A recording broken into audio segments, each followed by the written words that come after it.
আসসালামু আলাইকুম বন্ধুরা, কেমন আছেন সবাই? আশা করি সবাই ভালো আছেন, সুস্থ আছেন। আলহামদুলিল্লাহ আমরাও খুব ভালো আছি, সুস্থ আছি। সোনালী রান্নাঘর উইথ ভিলেজ ফুড চ্যানেলে আপনাদের প্রত্যেকে স্বাগত জানাই। আজকে আমি আবারও নিয়ে চলে এসেছি ওল ডাঁটার রেসিপি।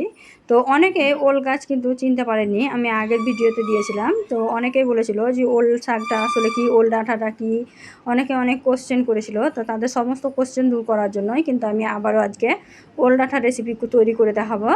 আর ওল ডাঁটা দেখাবার জন্য আমি চলে এসেছি এখানে কাকিমাদের বাড়িতে। তো এই দেখুন, এই গাছগুলোই হচ্ছে ওল গাছ, আর এগুলো কিন্তু গ্রামে প্রত্যেকের বাড়িতে বা বাড়ির আশেপাশে কিন্তু দেখা যায়। আর এই ধরনের এই গাছগুলোকে কিন্তু খাওয়া যায়, দেখতেই পাচ্ছেন এই যে কুড়ি থেকে বেরিয়েছে সদ্য, এই ডাঁটাগুলোই কিন্তু খাওয়া যায়। আর এগুলো কিন্তু যাদের মানে প্রথম প্রথম কাটবেন তাদের কিন্তু হাত একটু কুটকুট করতে পারে, তার জন্য কিন্তু ক্যারিতে হাতটা ঢুকিয়ে তারপরে তুলবেন, হাতে ডাইরেক্ট ধরবেন না। তো এই তো আমি একটা তুলে নিলাম, দিয়ে আমি আর একটা তুলে দেখাচ্ছি, দেখুন। তো এবার আশা করি সবাই ওল ডাঁটাটা চিনতে পেরেছেন। আর যারা গ্রামের বাইরে আছেন তারা কিন্তু ওল ডাঁটা তাড়াতাড়ি দেখতে পাবেন না এখন, কেন শহরে কিন্তু আশেপাশে ওল ডাঁটা সেরকম অত দেখা যায় না, কিন্তু গ্রামের প্রত্যেকটা বাড়িতে বাড়িতে দেখা যায়। আর অনেকেই কিন্তু গ্রামের সবজি তৈরি করে খায়। তো এই সবজিগুলো কিন্তু বাড়ির আশেপাশেও হয়, আবার বাড়িতেও হয়। তো এই তো আমি দুইটা ডাঁটা তুলে নিলাম। সেদিন আমি ওল পোস্ত মানে ওল ডাঁটা পোস্ত রান্না করে দেখিয়েছিলাম, আর আজকে আমি ওল ডাঁটা দিয়ে আলু দিয়ে পোস্ত দিয়ে বাদাম দিয়ে রান্না করে দেখাবো। তো চলুন কিভাবে আমি রান্না করে সেটাই আজকে দেখাবো। আর এই তো আমি আশেপাশের গাছগুলো দেখিয়ে দিলাম, কত গাছগুলো হয়ে আছে দেখুন, অনেক গাছগুলো হয়ে আছে। আর প্রত্যেকটা গাছের আশেপাশে কিন্তু এরকম হবে। তো ওল ডাঁটাটা এনে আমি কিন্তু কাজে লেগে পড়েছি। এখানে আমি কিন্তু আমার অনেক তাড়া ছিল আজকে, তো তার জন্য আমি একদম ওল ডাঁটাটা কেটে ধুয়ে পরিষ্কার করে আর যা যা দিয়ে রান্না করবো সব কিছু রেডি করে একদম রান্না করতে চলে এসেছি। তো আমি আলাদাভাবে কিছু দেখাবো না, একদম রান্না করেই দেখাবো। তো কড়াইতে তেল দিয়ে দিয়েছি, দেখতেই পাচ্ছেন এখানে আমি সর্ষের তেল দিয়ে দিয়েছি। আর এখন আমি এতে আলু ভেজে নেব। তো আলুগুলো ভাজার জন্য আমি একদম লম্বা লম্বা করে কেটে নিয়েছিলাম, পাতলা পাতলা করে দিয়ে ভাজতে দিয়ে দিয়েছিলাম। আর এই তো দেখতেই পাচ্ছেন আমি কিন্তু আলুগুলো খুব ভালোভাবে ভেজে নিয়েছি। ভিডিওটা যদি যাতে সব খুব বেশি বড় না হয়ে যায় তার জন্য কিন্তু আমি একটু কেটে কেটে দেখিয়েছি, আপনারা একটু বুঝে নেবেন। তো দেখেই বুঝতে পারছেন আলুটা কিন্তু একদম সুন্দরভাবে ভাজা হয়েছে। আর আলুটা যত ভালোভাবে ভাজবেন আপনি, সবজি কালারটা কিন্তু ততটাই সুন্দর আসবে। তো এই তো আমি আলুটা কেটে একদম ধুয়ে একদম সুন্দর করে ভেজে তুলে নিলাম। এই তো সবগুলো আলু আমি ভেজে তুলে নিলাম।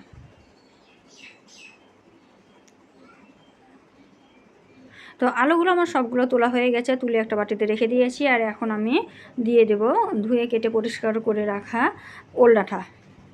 তো নিশ্চয়ই এবার ওল ডাঁটাটা সবাই বুঝতে পেরেছেন কে কী, আর যদি না বুঝতে পারেন তাহলে কিছু করার নেই, আসতে হবে, এসে দেখে নিতে হবে। আর ওল তো অনেকেই খেয়ে থাকেন।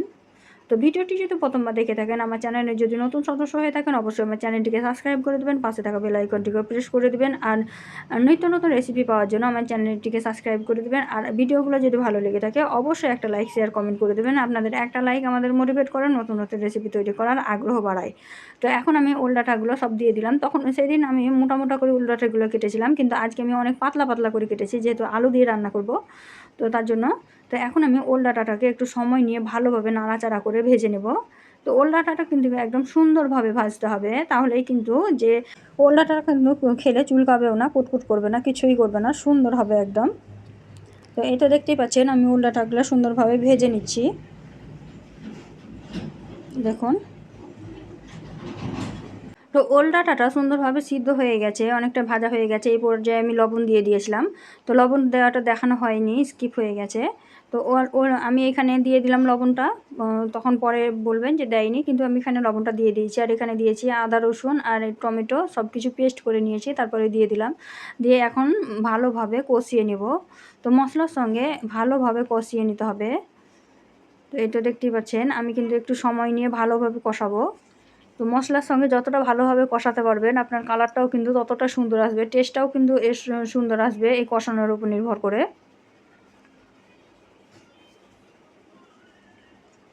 ওল ডাঁটাটা যখনই তৈরি করবেন তখন কিন্তু একটু সময় নিয়েও তৈরি করবেন, তাহলে কিন্তু খেতেও দুর্দান্ত লাগবে।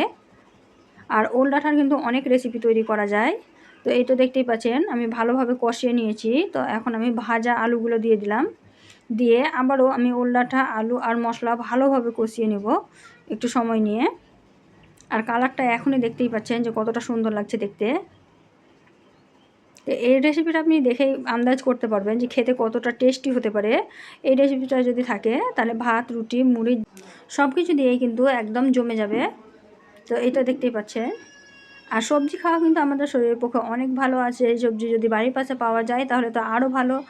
তো এই তো আমি একদম নাড়াচাড়া করে ভালোভাবে একদম কষিয়ে নিলাম। দেখুন, দেখেই বুঝতে পারছেন। তো যখন দেখবেন একদম সুন্দরভাবে নাড়াচাড়া করে কষা হয়ে গেছে, কোনো একটা মশলার গন্ধ লাগে না আর তেল ছেড়ে এসেছে, তখন কিন্তু আপনাদেরকে জল অ্যাড করে দিতে হবে। তো যেহেতু ওল ডাঁটাটা মানে ভাজা আছে আর আলুটাও ভাজা আছে, তাই সিদ্ধ হতে খুব বেশি সময় লাগবে না, তাই খুব বেশি জল দেওয়ার দরকার নেই। আর এখানে কিন্তু আমি কোনো রকমের আলাদা মশলা ব্যবহার করব না। এখানে আমি শুকনো লঙ্কাও ব্যবহার করব না, এখানে কাঁচা লঙ্কা দিয়ে দিলাম, দেখতেও সুন্দর লাগবে।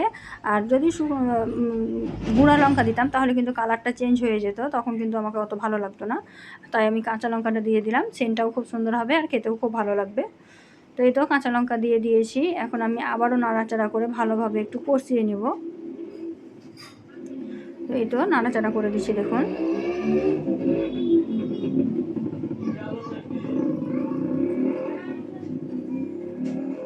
তো দেখতেই পাচ্ছেন ভালোভাবে মশলাগুলো একদম কষা কষা হয়ে গেছে আর কালারটাও অনেকটা চেঞ্জ হয়ে গেছে আর মশলা থেকে কিন্তু একদম তেল ছেড়ে দিয়েছে। একটু যদি ভালো করে লক্ষ্য করেন তাহলেই বুঝতে পারবেন। এই